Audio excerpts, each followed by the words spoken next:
Excellent. Well, thank you very much for being with us. This is the Doctoral Training Centre's Viva Survivor experience of the doctorate. If you wouldn't mind just introducing yourself and telling us a little bit about your background and why you decided to do a PhD at BUiD. My name is David. I'm from Ghana. I have been in education for the past 20-something years. I started out as a trained teacher, teaching science, and then I came to the UAE, did my master's in international business. But then I really wanted to be more competitive, build up my skills as an academic, and I was really looking for a university that could give me the research skills that I felt that I lacked. And so when I checked and I surfed the net, I discovered a British university in Dubai. Yes, so that was one of the reasons why I really wanted to come and study for the doctorate. I wanted to stand out as an academic. I also wanted to be qualified in case I go back to Ghana and I wanted to work in academia, then I would have the qualifications to do so. Yeah. Oh, excellent. And so your PhD experience at BUiD is an extension of your work in the UAE. Yes, yes. So how did you come up with the topic for your PhD? Would you mind just explaining, was that driven by curiosity or professional interest, or how did that work? My interest in the topic was based on experience. First of all, growing up as an expatriate, I grew up in Nigeria, and my parents were expatriates in Nigeria. So I grew up in a multicultural environment. I witnessed the challenges many people faced, and coming to the UAE, I also witnessed that the demographics were somehow similar to what I experienced growing up. And I observed some of my colleagues, the challenges they were going through, and my major area in my master's is HR. So I really look at training and development, orientation, and I noticed that many of the academics who came in were not properly prepared. They experienced lots of challenges.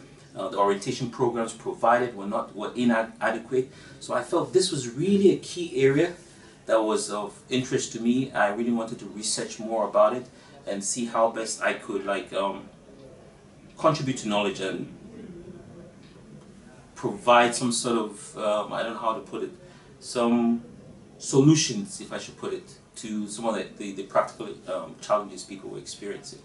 Initially, when I joined the British University, I wasn't really focused on my topic.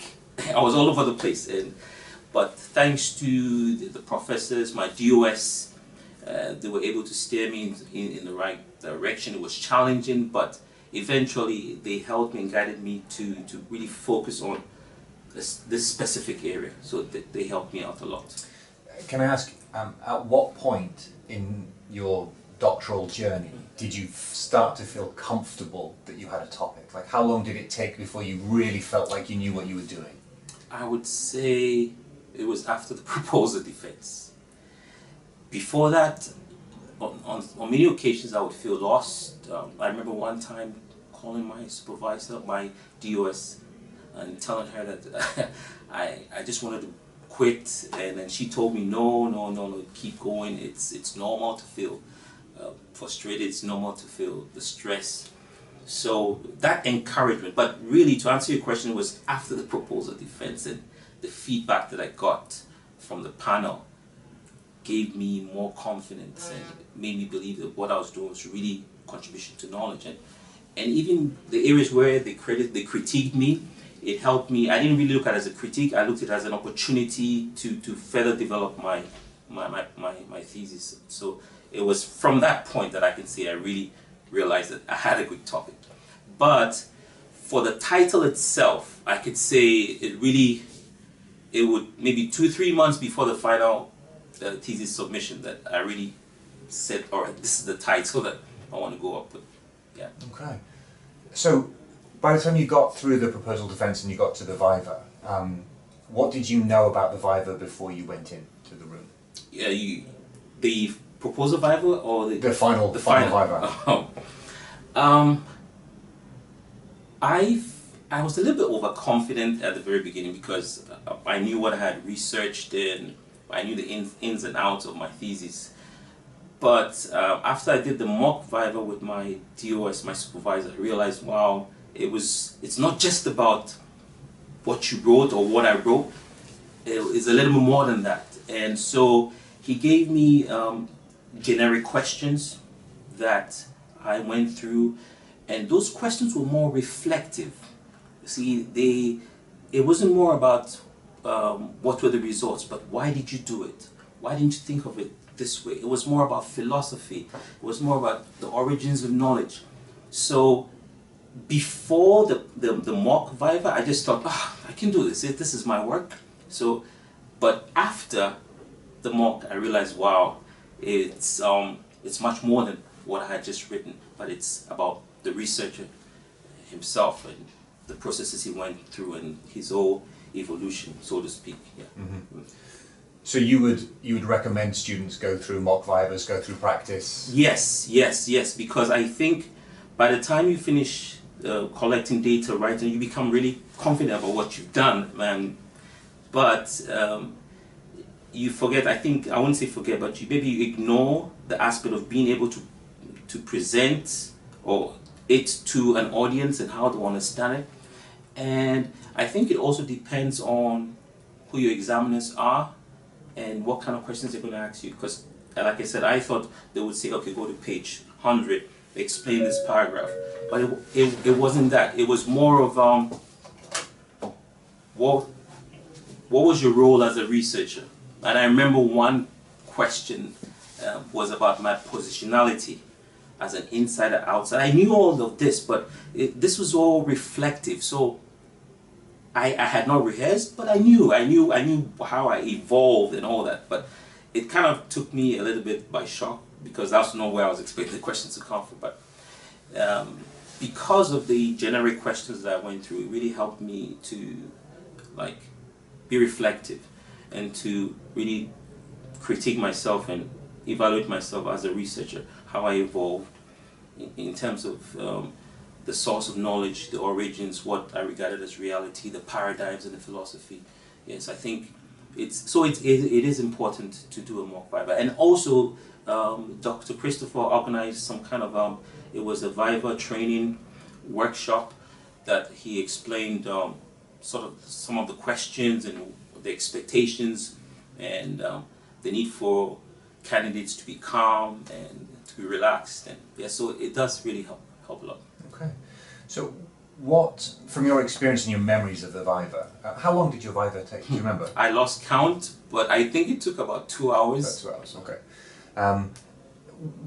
What, I suppose my question is, what is the main thing you took from the viva? You've talked about the need to be reflective and philosophical. What's the main thing you took out of the end of the viva? Main experience? The main experience is some of the critique where when I look back, were opportunities for me to where to take my research to, areas that I could further go deeper in research, and areas that I probably did not look at and I could have looked at in the thesis. So the examiners were giving me, sort of guiding me into areas that I could take this research further and publish. So what I would suggest to students that whatever critique or questions they get from the examiner, they should look at it in a positive light and look at it as ways the examiner is telling us that we could further take this research in terms of publications, in terms of further studies. Yes. Mm-hmm. Excellent. So what would be maybe a piece of advice you'd give to a student about preparing for the viva? I would, that's a tough one, but I think because there's no two vivas are the same from the way I've seen it. You would go on the internet and you would get blogs, you get questions, but again it depends on who your examiners are. But I think besides focusing on the main content of your thesis and why you did the quantitative or qualitative, you also need to look at the philosophical background of your study, look at your role as a researcher, your evolution, how you changed, what were you thinking before you collected the data, how did your thinking change, how did your philosophy change, what was your role as an insider, outsider, and the shifts and all that. You need to, before you go in for the viva, you need to have both going over the thesis and having this reflective analysis as you, as the researcher, and how you've changed over time. Okay. What would be maybe the one piece of advice you would give to a PhD student just starting out that you wish you had had when you were starting out? I wish I had had a clear topic in mind. The reason why I said that was because later, getting to the end of my PhD, I realized that I could use some of my assignments as part of the thesis, like there's a percentage.